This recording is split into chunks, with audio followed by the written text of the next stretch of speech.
My student's name is Julia. She is 14 years old and in the ninth grade. She is the third out of four children. She has two older sisters and one younger brother. She lives with her mother and father. Her mother works at a nursing home. Her father works in construction and air conditioning installation. She has lived in Thornton, Colorado her whole life. Her family is devotedly Roman Catholic and they attend church every Sunday.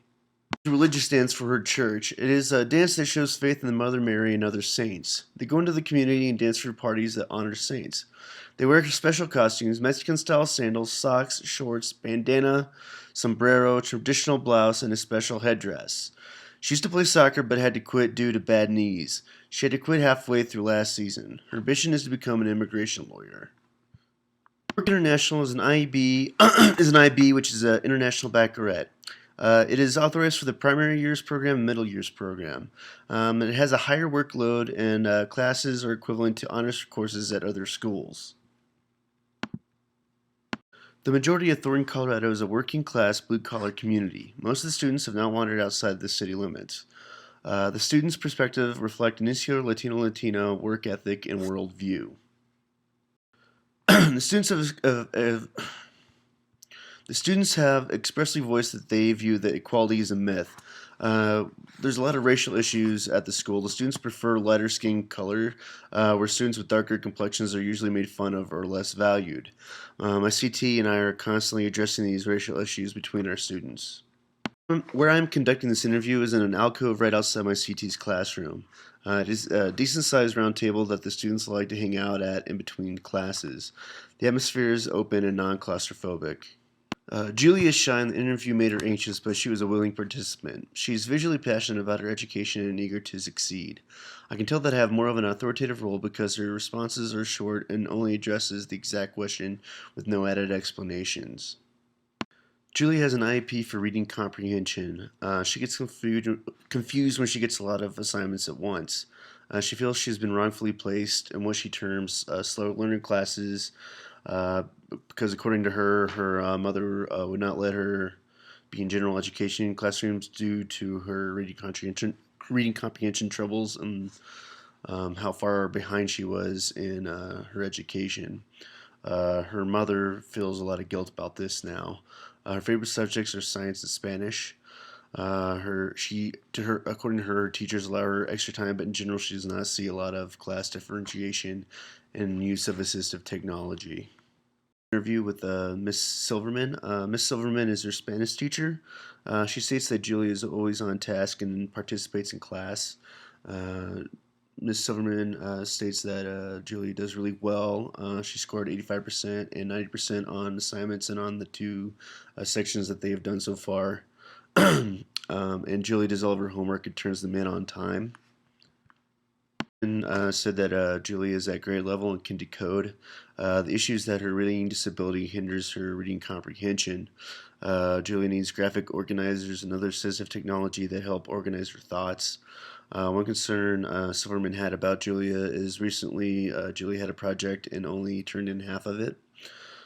Miss Silverman did not know if Julie did not understand the project, and she was pretty perplexed that Julie did not approach her or ask questions about it, just kind of acted like nothing happened, and it just boggled Miss Silverman's mind. Adult interviews with Miss Lewis. Miss Lewis is Julia's science teacher. This is who Julia said was her favorite teacher. She said that Julia is an incredibly hard worker. Julia knows she's lacking some areas in comparison to her peers. Lewis absolutely emphasized that Julia is an incredibly creative, insanely creative student. Um, how she differentiates the lesson for Julia's IEP is she gives Julia extra time to complete assignments and takes away lessens some of the questions that distracts Julia from her work. She frequently checks in on Julia to assess where she is on assignments. That's all I could really get out of her. It was just a really quick interview. Final thoughts. What I learned is that hardworking and creative student can still need an IEP.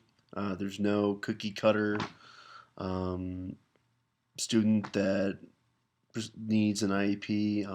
Everybody, even your really intelligent, gifted students, may have weak spots, and so that's one of the main things I got out of this.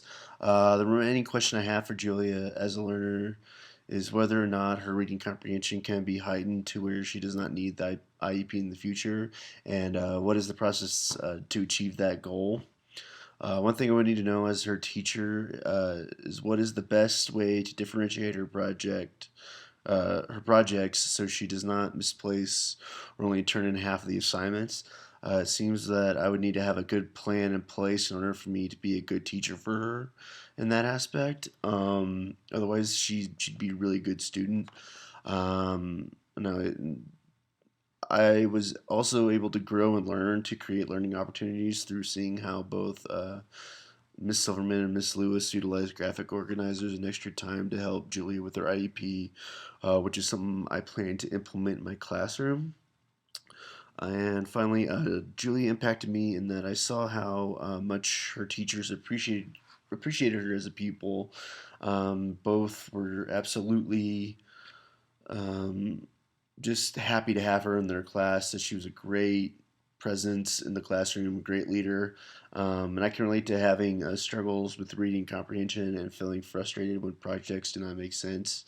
Um, and interviewing Julia made me more aware of the prevalence of IEP amongst my students, and to constantly on the lookout for students that seemingly are on top of it and creative, but just to look for those parts where they may have a reading comprehension issue that could be masked by their personality or their uh, gifts in other aspects.